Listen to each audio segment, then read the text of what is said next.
ரசிகன் மணி இன்ஸ்டாகிராம்ல ஒரு ட்ரோல் மெட்டீரியலா தான் இருக்கிறாரு. இது யாராலையும் மாத்த முடியாது.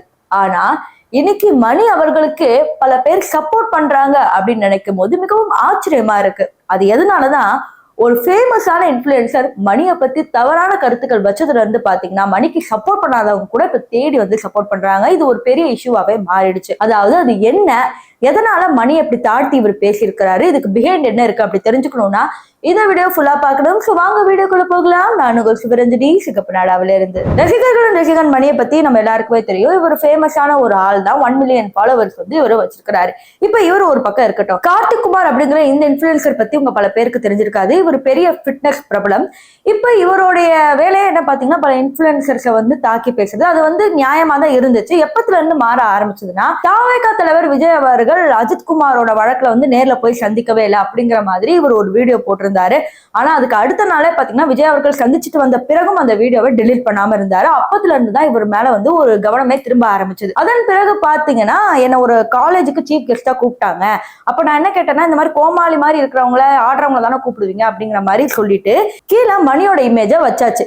இப்ப என்னன்னா மணி அவர்கள் என்ன வீடியோ போட்டாருன்னா, நான் இனிமே காலேஜ் ஃபங்க்ஷன்லாம் போக மாட்டேன், நான் வந்து திருந்தி தானே இருக்கிறேன், அப்புறத்துக்கு என் போட்டோவை யூஸ் பண்றீங்க ப்ரோ, தப்புன்னு தெரியல அப்படிங்கிற மாதிரி ஒரு வீடியோ போட்டிருக்காரு.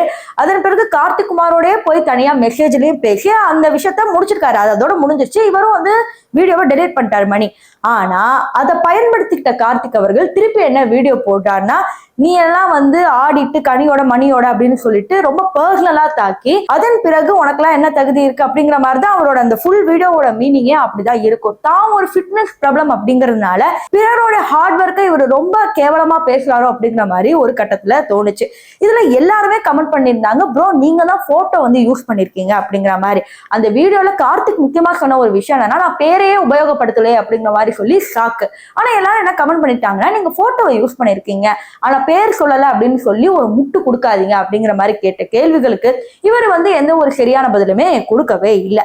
இப்ப இதனை பார்த்து இன்னொரு இன்ஃபுளுசர் என்ன பண்றாருன்னா, தன்னோட தனியா வந்து ஒரு வீடியோ போடுறாரு. நான் மணிக்கு ஃபேன் எல்லாம் கிடையாது, இருந்தாலும் நீங்க போட்டோவை யூஸ் பண்ணது தப்பு, ஒருவரோட அனுமதி இல்லாம நீங்க பண்ணிருக்கிறீங்க, இப்படிலாம் பண்ணது தப்பு ப்ரோ, நீங்க நிறைய இன்ஃபுளுசரை வம்புக்கு இழுக்கிறீங்க அப்படிங்கிற மாதிரி பேசி அவர் ஒரு வீடியோ போட்டதுக்கு கார்த்திக் வந்து என்ன வந்து ரிப்ளை பண்ணிருக்காருன்னா, congratulations for first 10K views, 25,000 வியூஸ்க்கு வாழ்த்துக்கள் அப்படிங்கிற மாதிரி கமெண்ட் போட்டுட்டே இருக்கிறாரு சின்ன குழந்தையாட்டம். ஒரு கட்டத்துக்கு மேல திருச்சி உங்களை அன்புடன் வரவேற்கிறது அப்படிங்கிற மாதிரி இந்த சென்டென்ஸை பார்க்கும்போது நமக்கு என்ன தோணும்னா, நீ திருச்சிக்கு வாடா உன்னை பாத்துக்கிறேன் அப்படிங்கிற மாதிரி தானே தோணும். எக்ஸாக்ட்லி அவர் அதே மீனிங்ல தான் கமெண்ட் போட்டிருக்கிறாரு. பிறகு பாத்தீங்கன்னா அந்த இன்ஃபுளுசரோட தனிப்பட்ட வீடியோ கீழே மணிக்கும் சரி கார்த்திக் குமாருக்கும் சரி பெரிய சண்டையே வந்து கமெண்ட்டை மாத்தி மாத்தி போட்டிருப்பாங்க. அதோட எல்லா ஸ்கிரீன்ஷாட்டும் இப்ப நீங்க வந்து பாத்துக்கிட்டு இருக்கீங்க. இவரும் ஒரு கருத்து வைக்க அவரும் வந்து ஒரு கருத்து மாறி வைக்கிறாரு. அடுத்து கார்த்திக் அடுத்த நாளே ஒரு வீடியோ போட்டு, நாங்களாம் ஃபிட்னஸ் பண்ணி ஹார்ட் ஒர்க் பண்ணி முன்னேறி வந்தோம், உங்களை மாதிரி கிடையாது உங்களை மாதிரி கிடையாதுன்னு பார்ட் 2 வீடியோ வந்து போடுறாரு. இதுல புரிஞ்சுக்க முடியாத ஒரு விஷயம் என்னன்னா, ஒருத்தர் திருந்திட்டாரு அப்படின்னு சொன்ன பிறகு அவங்க தப்பு பண்ணிட்டாங்கன்னு எடுத்து சொல்றது உங்களோட ஃபேமுக்காக தானே அப்படின்னு நமக்கு நினைக்க தோணும். இதுல பாத்தீங்கன்னா இவங்களுக்கு சப்போர்ட்டா, அதாவது மணிக்கு சப்போர்ட்டா எந்தெந்த இன்ஃபுளுசர் எல்லாம் பேசுறாங்களோ அவங்களுக்கு கீழே போய் கமெண்ட் செக்ஷன்ல வந்து மிரட்டுறது அப்படிங்கிறதும் இருக்கு. மணியோட ஒரு பெண் ஃபேன் வந்து பாத்தீங்கன்னா அவருக்கு போய் மெசேஜ் பண்ணிருக்காங்க, கார்த்திக் இந்த மாதிரி பண்றது தப்புன்னு தெரியல ப்ரோன்னு சொல்றதுக்கு நீ வந்து மூடிட்டு போடி அப்படிங்கிற மாதிரி பேசுறதுலாம் வந்து ஒரு இன்ஃபுளுசரோட கேரக்டரை காமிக்குது. அதாவது பழைய இன்ஃபுளுசர் தான் இப்படி இருக்காங்க, திறமையா இருக்கவங்க வளர்த்து விட்டா இவங்களும் இந்த மாதிரி பண்றாங்களே அப்படிங்கிற மாதிரி மக்கள் கமெண்ட் அடிச்சுட்டு இருக்காங்க. இவ்வளவு அமளி மொழி நடக்கும்போது நம்ம லவுட் ஸ்பீக்கர் அக்காவும் பாத்தீங்கன்னா இதை வந்து ஷேர் பண்ணிட்டு அவங்களோட வன்மத்தை வந்து கொட்டிக்கிட்டு இருக்காங்க. ஆக்சுவலி இவங்க வந்து கேம்னே கிடையாது, லவுட் ஸ்பீக்கர் அக்கா தான் இதுக்கு முன்னாடி தப்பு பண்ணியிருந்தாங்க. அந்த வீடியோ கூட பார்த்துட்டு வாங்க, அதை பாத்தீங்கன்னா இந்த இஷ்யூவோட கனெக்ட் ஆகும். சரி, இப்ப இதுல வந்து யாருக்கு சப்போர்ட் பண்ண போறீங்க, கார்த்திக் குமாருக்கா மணிக்கா?